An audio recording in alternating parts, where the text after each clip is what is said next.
I'm Catherine D, and I'm a member. June and I are both members of the SAQA Education Committee, and Ann Johnson and I and a bunch of others have created this seminar for you guys. We're very excited to have you here today. Thanks for coming.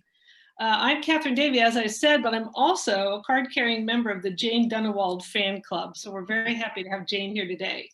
As you can see from Jane's books on her website and in her lectures, you can see that Jane loves innovating, and she's passionate about painting, printing, and teaching others. One of the great areas of interest for Jane is her building communities of confident artists, as evidenced by her creative strength training work. Thank you very much for joining us today, Jane. We're very happy to have you. Well, thanks for that sweet introduction. I appreciate it. And I feel when I'm with SAQA, I'm with my tribe.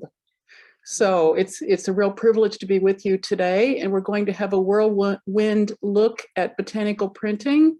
So I'm going to start that with no further ado. And if there are questions, I think we've got a system for handling them. And I'll make this not going to race. I don't race anymore. As a matter of fact, let's all take a deep breath. That helps me a lot. And I will begin the presentation, and then we'll have some time to talk.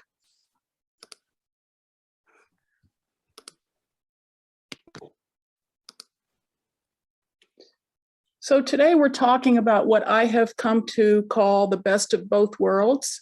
Enhanced botanical printing. This is a recent piece of my own. I came to botanical printing, not kicking and screaming exactly, but skeptically, because I already loved the surface design repertoire that I'd been working with for more than 25 years. And there were so many artists who were working with botanical printing and natural dyeing, which I am still not part of, that I thought, why would I? And yet, the rebel in me, I'm a big fan of studying archetypes, and I have a large rebel archetype, and the rebel archetype took offense at natural dyers who acted as though in some way they had a superior method or product. I'm not saying that they don't have a wonderful method or product, but I don't really see any value in competition. I do see value in seeing how what I do can work with what other people do. And in this case, I decided to explore botanical printing because I thought some of the surface design processes I already knew could in fact change compositions that in my opinion were frankly often dull and on the brown side into something more colorful. Now, as a long-time instructor and teacher, of course, it's important to do your research. And so I started reading and experimenting with plants that were I'm fortunate, I live in Texas. I also bought an app that anybody can find called Pictured This. So if you're interested in botanical printing or using plants for any purpose, this is a worthwhile app to have because you can take a picture of something and it will, within 20 seconds, pop up and tell you exactly what it is, whether it's poisonous or not poisonous. In general, what I was looking for, I found early in my printing, were perennials with strong veins. It is really important to check about safety of plants. You wouldn't think rhubarb could be toxic, but it can be.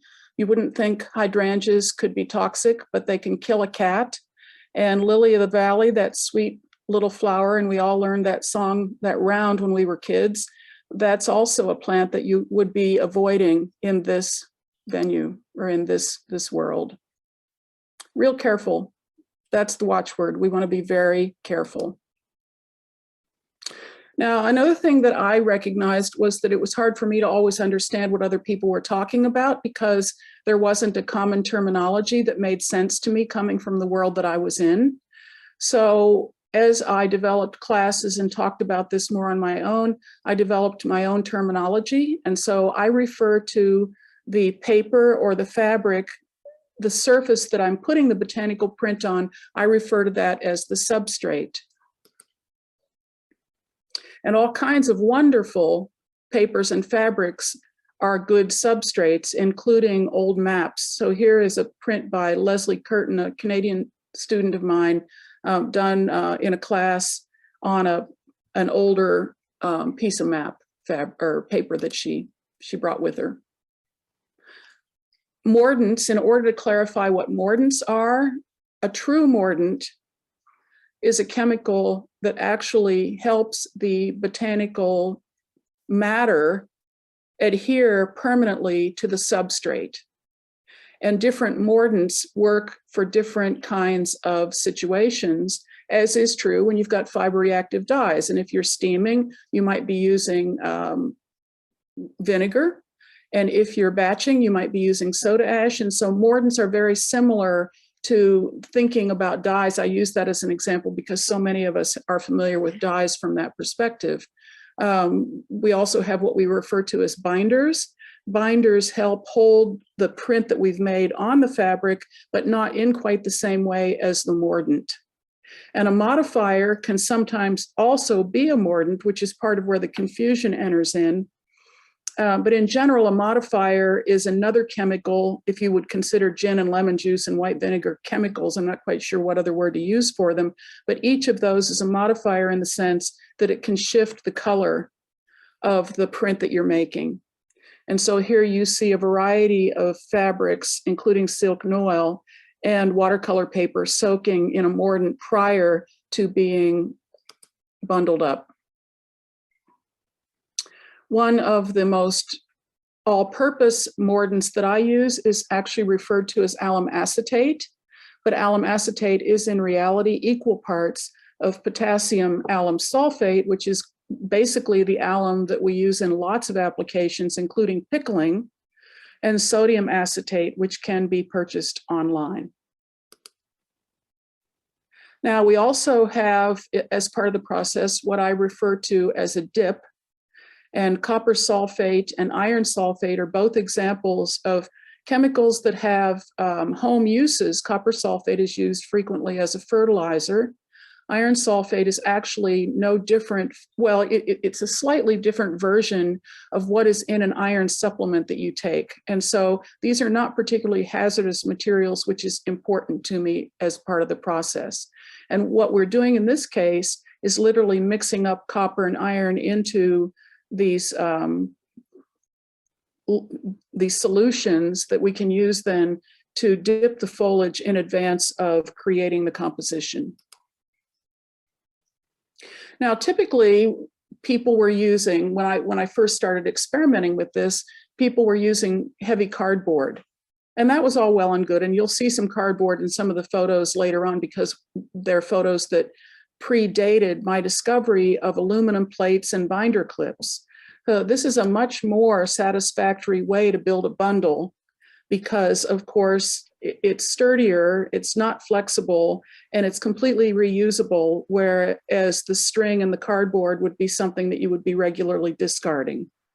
I refer to this sort of a system, the aluminum plates and the binder clips, or the cardboard and string as a support, because what the support is doing is helping ensure the fact that all of the layers that you're putting together are actually going to make direct contact in the way that they need to make in order to get a clean print. Another term is the term barrier, and a barrier keeps the foliage, when you're putting several different layers together, the barrier keeps the foliage from printing onto the backs of the other prints. So you can see in my diagram here, and maybe the cursor will help, I've got the cardboard or the aluminum plate is the brown, the white would be the paper or the fabric, and then the little fern represents the foliage. So I'm building several layers here, but I have added barriers, and that could be parchment paper, it could be thin plastic, like a drop cloth, or it could be some other kind of paper. But what that does is keep the print from bleeding onto both the front and back of the substrate that you're printing. So here's an example from a class, and she has all of her materials ready to go. And so she's got a little piece of watercolor paper there with a photocopy transfer on it. And she's adding the foliage to it, and then she'll put a barrier on top, and then she'll put on more watercolor paper. And you can actually, in this sort of bundling, you can do up to 10 pieces of paper at a time, or fabric.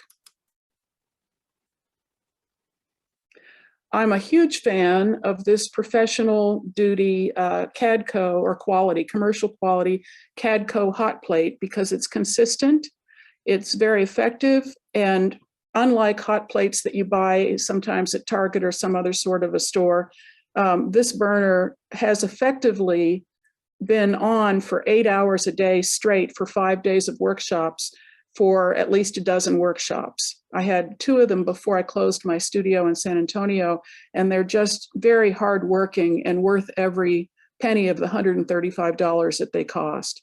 So that's what I use because I was working for the most part outside to avoid the fumes. And so I could get this burner and set it up. This is at Art Quilt Tahoe on the porch there with 2 of those burners going. And you can see the stainless steel pots that are, sorry, they're not, they're aluminum, the aluminum tamale cookers ready to go there, and some bundles that have been prepared and waiting to go into the pot. So here's the anatomy of the steamer. You've got your burner, and then you put the pot on top. It could be stainless steel. Aluminum is lighter. When I'm traveling, that's what I prefer. You do have to be careful with aluminum because you can't heat vinegar and water in aluminum indefinitely without developing holes. And if you would like to know more about that, email me privately. Then you want to have a rack inside your pot, and the rack lifts up the bundles that you're steaming so they're above the water level. And then the bundle, in this case, cardboard bundle, goes on top, and you could put 10 bundles at a time in a steamer pot like this, and then the lid. So here we have the setup again. I'm putting my little bundle in the pot, and then I do put a towel on top in order to absorb the condensation, because otherwise the lid will get wet and it'll drain, it'll literally rain inside the pot and get the bundles wet, and that can be problematic. So the lid goes on top of the towel. And then classically you would steam for 2 hours, sometimes longer.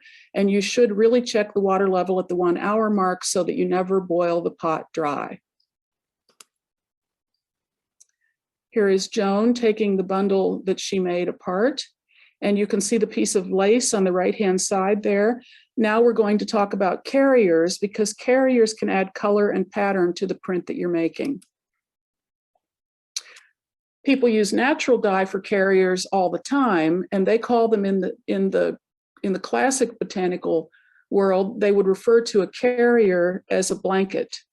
But I found that confusing, so I adapted the word carrier instead, because that's literally what it does. These are pieces of interfacing that have been dyed and now they're drying, and that would be non-fusible interfacing. But you can use cheesecloth, and you can use burlap, and you can use lace. You can use really anything you want, even polyester fabrics, which actually sometimes are better, because if you don't put anything in the dye, but dye and water, and then you soak these various carriers in dye and water and let them dry, when you put them in the steamer and they get wet again, the color releases onto the paper or fabric substrate. So here's a piece of lace that has been added to this particular bundle, and the leaves go underneath, and you'll see why now. If the lace, in this case, is behind the leaf, then when it comes out of the bundle and you take it apart, it actually creates the background, because the leaf has been a resist to the carrier, the color in the carrier. Here's an example with the cheesecloth. So you see the kind of detail that you can get. It's really pretty fantastic. And you can also use art papers like Canson and Mitiente's colored papers, where the color goes all the way through, in order to transfer the color on those papers onto the print that you're making. And if you happen to have a silhouette machine, you can cut shapes out of the colored paper before you put them in your bundle, and then you'll have an additional design element, as you see here. In this case, the 2 blue sections are the interfacing that was soaked and dried, had the dye on it, 402C from Prochem. And then the pattern that you see in the middle is actually a pattern that was put down using thinned white paint prior to the rest of the composition. And here's an example where black copy paper was used as the carrier, and this has also then been enhanced with gold leaf. Silk ties can function as carriers, but they do have to be 100% silk, and they do have to be printed, not woven. So the examples you see in the front will not work. I don't really exactly understand why that is, but there's something about how ties are printed with dye that's different from the ties that are woven with colors that are different, or threads that are different colors. Again, the tie goes on top of the leaves so that it actually becomes the background pattern because the leaves function as a resist. That's on, I think that's on linen. And this is on silk broadcloth. It's possible to add photocopy transfers, and of course those have to be carbon toner copies, and they are usually transferred with Citrusolve, and you can add them either before or after the bundling. Holly Thompson is a former student of mine who's really, she already knew what she was doing, just adapted some of my techniques, and this art journal is an example of the beautiful work that she does. I have developed a whole bunch of embellishments that are fun to do to add and enhance the botanical prints. I use what I call strategic masking. And so, for example, on this print, which is Japanese maple with the cheesecloth to create the background, I thought I wanted to add a gold sun, but I didn't want it to be on top of the leaves. I wanted it to be behind the leaves.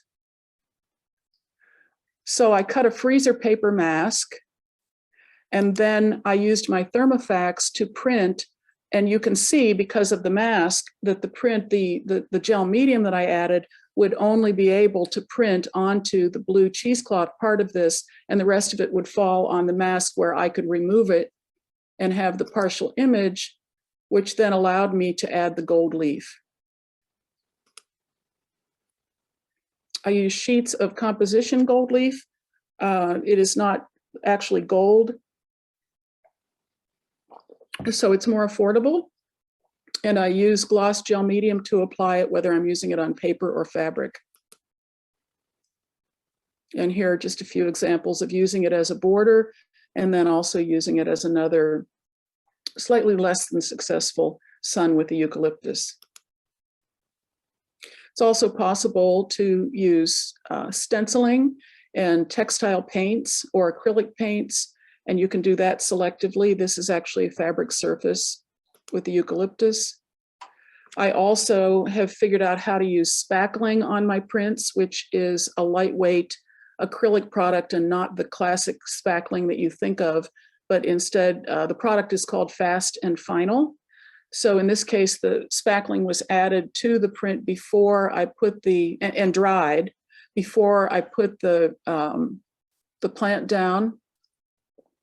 And it also had a carrier, which is where the brown color came from. So these white areas didn't print, probably because this branch was a little bit thick. And so it kept the brown paper from making direct contact. But that's okay, because then I could selectively add a print in gel medium and add the gold leaf in order to enhance this. Very fond of this particular piece. Another little trick that works on fabric or on paper but not on fabric is to print matte gel medium, and then once the matte gel medium dries, and that would be the white curlicue pattern that you see here, to brush a very light wash of India ink over the gel medium. The gel medium acts as a resist, which is how I get the pattern. Here's another example of that done with a castor bean leaf from my yard. And I loved this print. You can see there are a couple of different gel medium patterns with the India ink, but I actually took a photograph of this, sent it to Spoonflower, and that's what you see on my couch. This is the celosia velvet, which is actually a synthetic velvet, and I have an armchair that matches the couch. That's a great way to resolve what to do with a couch that was 20 years old and totally trashed by the cats. Now it's a showpiece. Eventually, working small was kind of a problem, so I came up with this large format printing option. This is a restaurant sheet pan, and what you see on the left there is 2 cutting boards that have been cut to fit inside the pans, and those are what are called bacon weights to provide the weight that you need in order to keep the direct contact. And then I would put another pan on top and use that to steam. And doing it this way, I could make prints that were 11 by 17. That was good. But then on a long drive back from Madeline Island in 2019, I thought there's sure got to be another way. And I kept thinking about it, and it dawned on me that a heat press might work. So I found a place where I thought I was renting a heat press, but in fact I was buying the heat press. And by the time I got back to Texas, I realized I had to figure out how it was going to work because I couldn't return it, and it weighed 75 pounds, so I couldn't even lift it. And lo and behold, it did work, and it's a shorter time, adjustable temperature, and the moisture does need to be added into the equation because you've got to have a damp surface. That's where the steaming part enters into it. And so how was I going to add the steam to the heat press in order to have all 3 of the components that I needed to get a good print? The answer turned out to be soaking big pieces of craft felt. So this is just regular polyester felt from Joann's, not anything particularly expensive. I use a couple of pieces of it. I soak it in a restaurant tub. Then I put it on top of the Teflon that you see here on the right. I put the paper down. I add the foliage to the paper. This is a hydrangea, obviously. I put more wet felt on top, and then I add Teflon to the top of that. So I have a sandwich that's Teflon, felt, paper or fabric, flowers, felt, Teflon. Put it in the press. 4 minutes. Take off the foliage. There's the print. I can do the same thing with yardage, including scarves. So I've got my felt, you see that underneath, and it does become discolored. Put the silk scarf down, put out foliage, fold it back and forth on top of itself, adding foliage in between. There it is pressed. And there's the final result. You can do a lot of prints when you're doing them 4 minutes at a time as opposed to 2 hours. I can only do 1 or 2 prints at a time, but that's okay with me. Here's the old studio, which is no longer in existence, but I'm not cranking out work in quite the same way that I was in this era in 2019 either. One nice thing about the press is that I can place the carriers and the color selectively. Another nice thing about the press is that because the timing is shorter, the flowers especially are not exposed to heat for such a long period of time, so I can keep color in a way that I could not keep color from the petals when I was steaming or boiling for 2 hours. This is a poinsettia. You can also work really large, up to 24 by 30, and that's the size of this print, and it is a hedge parsley, and I was able to include it, you know, all of it, including the root, which I quite like myself. Another large example using the spackling and the Vitex. You can get really nice color from sunflowers. And just a few more goodies to wind us down. When you've got a print that didn't work out that well, you can always outline it with a very fine line Omicron marker, and that would be this effect. I can work with really large castor bean leaves. Sometimes they're 24 or 30 inches across, so I can get really dramatic prints using them. I've made a whole series of accordion books with the smaller prints, and that allows you to incorporate other surface design processes into the mix in a way that's very satisfying. This book is 6 by 9. And then last year, end of the year, I took advantage of the waning wildflowers near where I live in Texas now. I'd been working with wildflowers since the spring. I did a whole bunch of prints, and then I set about enhancing them slightly and figured out how to do these inkjet transfers, which is what the chickadees are, and had 14 of these framed and have sold about half of them. But if you're interested in seeing them in their entirety, they are on my website as a small sort of gallery exhibition online. This is the Pride of Barbados. And this is a eucalyptus, and the bird is also a native to Australia. This is the piece I have in progress. I mentioned that I was working on a quilt. This is silk noil and silk. On the right, it's habitai. Put the two pieces together. All the printing is the natural color that came from the press. The face is a photocopy transfer that has been applied selectively. This is 36 by 48. And the working name of the series is "And the Earth Mends Herself."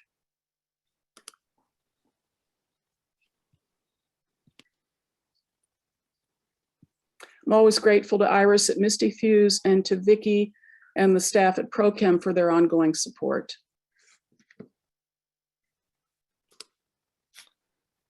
Wow. We ran a little bit longer, and I do have something at 2, but I think we've got time for 10 or 15 minutes of questions if there are questions. But thanks a lot for being here.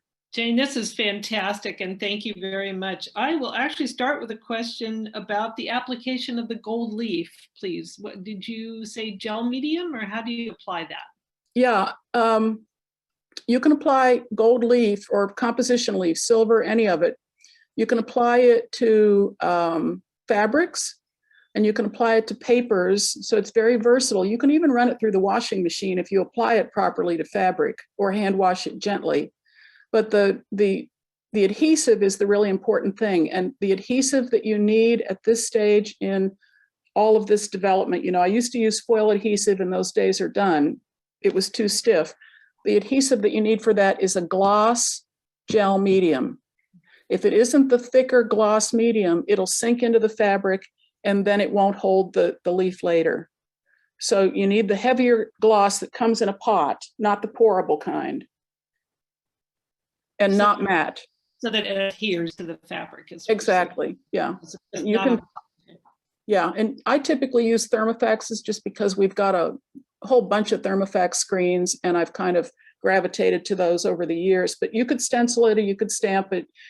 I always recommend doing sampling before you get very serious, so you can figure out how it works, because there is a learning curve. Okay, one of the questions in the chat has to do with spackling. It sounded like you were saying you used a thinner version, that not the stuff you use to, you know, fix your walls, but tell us a little bit about that. And then the question is, what does the spackling do to the work? The spackling is specifically a product called Fast and Final. And it was invented for places like where I live, where it's clay and it shrinks and expands literally depending on what time of year it is, which leads to major cracks in walls. And this product is an acrylic-based product, so it expands and contracts once you've used it on the wall, and in a way that a regular plaster or spackling wouldn't.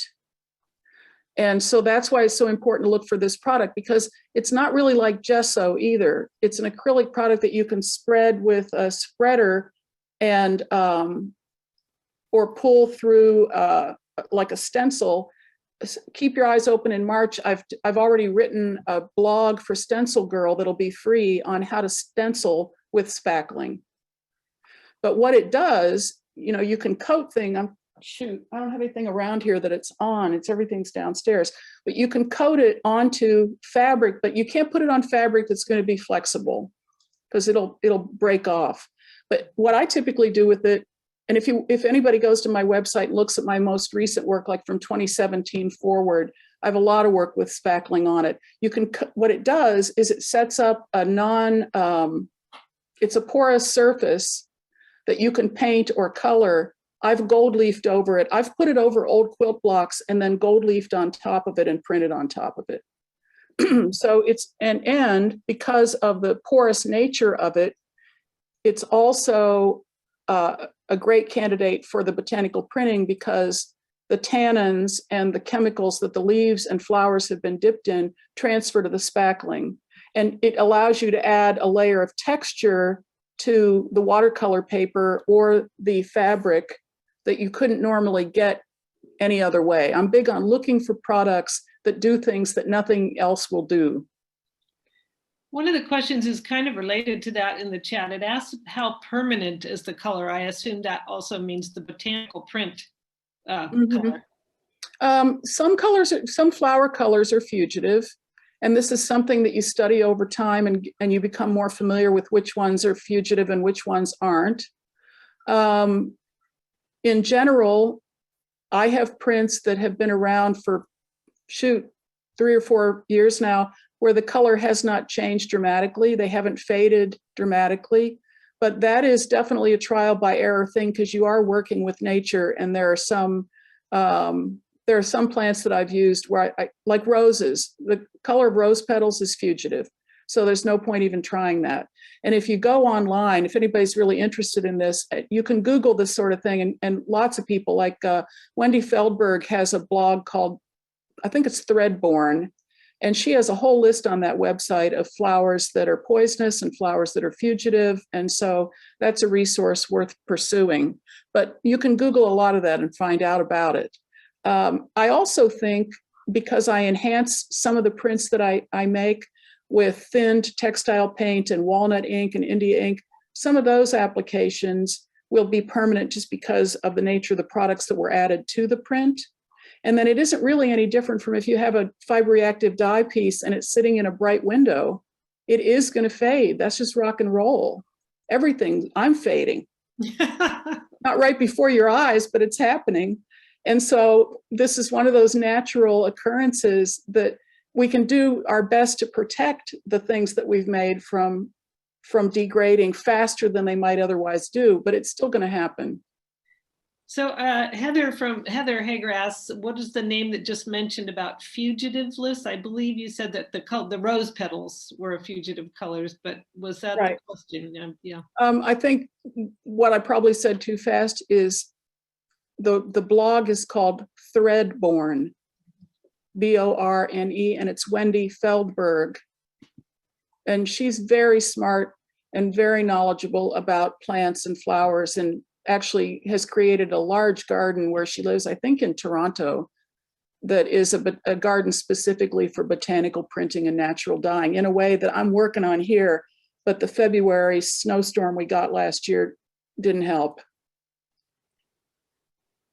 Okay, another question in the chat that says, when you're regarding the heat press, does the staining from the felt, will that then transfer to other projects later? No, it won't. And at the end of, I think everything we do has a sort of best practice attached to it. And what I typically do when I finish a printing session, I put all my felts, because I work with like 8 at a time, because I build a bundle, which takes 4. I put it in the press, then I build another bundle, that takes 4. So I'm working with usually at least 8 pieces of felt whenever I'm in the studio. And at the end of the printing session, I just put it all in the washing machine and run it through a rinse cycle in order to make sure that it'll be clean for the next round. So I had a question too from early on in your lecture, when you were talking about copper sulfate and iron sulfate, are they needed for both fabric and paper, or was that just for the paper? No, they're used for both. And I do want to point out here that iron sulfate is not the same as using a rust solution. A lot of people confuse ferrous sulfate with rust, and they're not the same at all. Ferrous sulfate is a compound, like I said, it's like the vitamins. It's a kissing cousin of the vitamins that we take, and it's used in lots of ways, and it won't degrade fabric. But iron is an oxidation, or not iron, but rust is an oxidation, and oxidation can't be stopped. And so when people do rust dyeing on fabric, and they think that they're going to be able to stop that oxidation process, they're in error. It goes back to what I said, everything's going to go away and fade and die and fall apart, etc., over time. But when you use rust, it's important to be aware that you're adding into the equation a completely different chemical reaction that is not really designed to be used on fabric and paper without consequences down the road. Well, Jane, this has been absolutely amazing. I know whenever I see your work, I'm just mind boggled, and I always want to run to my studio. Of course, I also want to go out and pick lots of flowers and leaves, and I start looking at foliage differently. So I appreciate that. I do have one more question here from Deb Martin. It says, can one use mediums such as liquid text, iridescent medium? Well, you can use anything you want. You're a grown-up, but I'm not quite sure I understand how. I wouldn't use iridescent medium I wouldn't use it for foiling or leafing, that sort of thing. But could you brush it over as an enhancement? Yeah, you could. So and that whole, I don't mean to be flippant about that at all, but there are so many mediums that are part of the whole gel medium family that once we start looking at them, you know, thin matte medium is used for one thing, and thick matte medium is used for this over here, paper lamination, and gloss thick medium is used for foiling, and the iridescent mediums are fantastic. But I think, at least in my own personal experience, I would keep those more to the decorative end of the enhancement and not expect them to be something that's going to serve a purpose to glue or bind or transfer, if that makes sense. So Jane, I have one last question for you, and then I know you need to go prepare for another presentation. The one last question is, when you use a scarf in the heat press, do the folds stay in there? Because that's a pretty heavy. They don't. That big piece of fabric I showed at the end that I'm going to turn into a quilt, I literally folded parts of that in on top when I had it in, which is the beauty of the press. You know, lots of it can be hanging out the sides. But when you do the scarves, I think the reason that it doesn't keep creasing permanently is because it stays so wet. So it doesn't really dry it out the way it dries. You know, sometimes if you dry organza in the dryer, holy cow, you're never going to get those wrinkles. I can't get those wrinkles out. But I think because the fabric stays so wet in all of these, whether you're bundling or whether you're in the larger format thing or whether you're using the press, I'm pretty sure that's why the creases don't stay, because the fabric is wet throughout the process. Jane, thank you so much. We really appreciate you coming today. Really appreciate your work. You're very inspiring, and I encourage everyone to check out your website and check out your work. Well, I appreciate that. Thank you so much for inviting me. And whatever you do, don't be intimidated. Let's not be on each other's committees, you know, judging and comparing, because comparison is the thief of joy. Just go for it and do whatever you do and enjoy it. That's what I want more than anything at this stage.